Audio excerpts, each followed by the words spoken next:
خواتین حضرات السلام علیکم، میں ہوں منظور خان اور آپ دیکھ رہے ہیں پروگرام حالات حاضرہ۔ ناظرین، اگر آج کل دنیا میں کسی بھی ٹیلی ویژن چینل کو دیکھیں یا کسی بھی ریڈیو اسٹیشن سے کوئی بھی آپ براڈ کاسٹ سنیں تو ہر روز تقریباً ایک ٹاپک پہ بات ضرور ہوتی ہے اور وہ ہے کووڈ-19 پینڈیمک۔ ناظرین، میں خود تقریباً ہر روز پچھلے 1.5 سال سے America's head of virological infections doctor Anthony Fauci کو دیکھتا ہوں، جو ہر روز تقریباً اپڈیٹ دیتے ہیں کووڈ-19 پینڈیمک کے بارے میں۔ دراصل کووڈ ہے ہی ایک گلوبل پینڈیمک اور اس کے بارے میں جانکاری دینا بہت ضروری ہے۔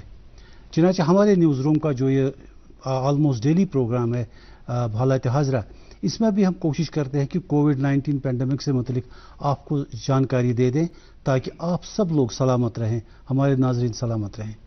اسی سلسلے کو جاری رکھتے ہوئے آج کے ہمارے پروگرام میں ہم نے دعوت دی ہے ڈاکٹر شارق رشید مسعودی صاحب کو، جو پروفیسر ہیں ڈپارٹمنٹ آف اینڈوکرائنالوجی شیر Kashmir institute of medical science میں۔ ڈاکٹر صاحب خوش آمدید ہے پروگرام میں۔ تھینک یو، شکریہ۔ ڈاکٹر صاحب، اب چنانچہ آپ کو پتہ ہے کہ ڈیلی تقریباً اپڈیٹس ملتے رہتے ہیں کہ کووڈ کے بارے میں کیا پوزیشن ہے، لیٹسٹ کیا پوزیشن ہے آج کی ڈیٹ میں؟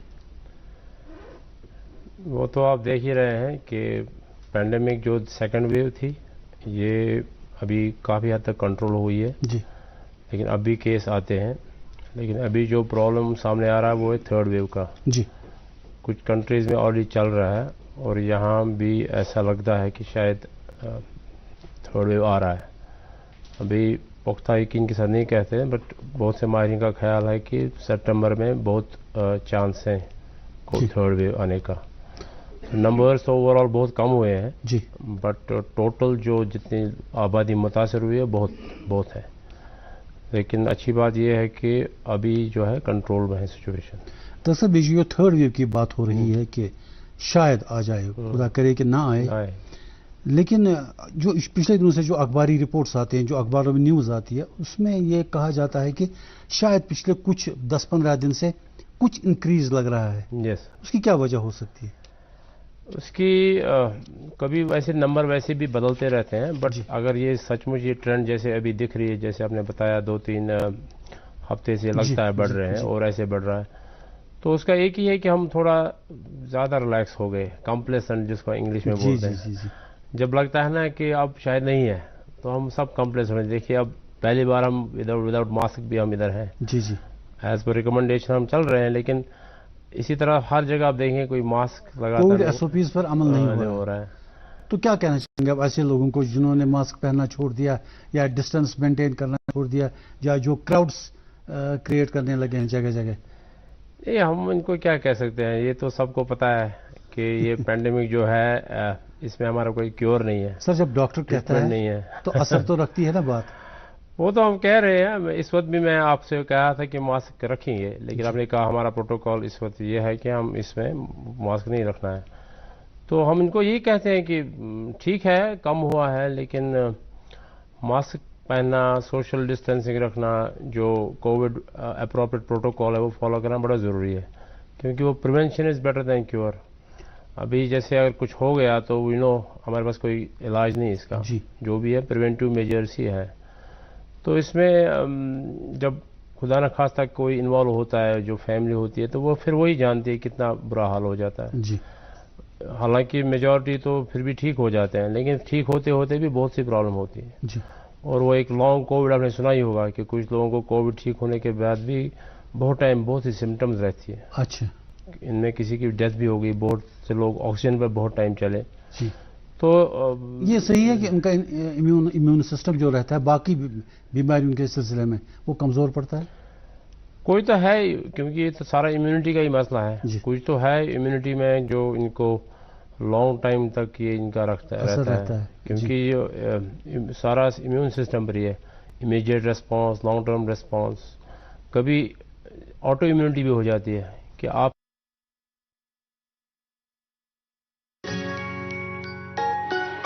ممی کی چھٹکی، ڈیڈی کی گڑیا، پل میں جو بھر دے خوشیوں سے دنیا، کھٹی میٹھی باتیں، مستی ملاقاتیں، دل میں بسی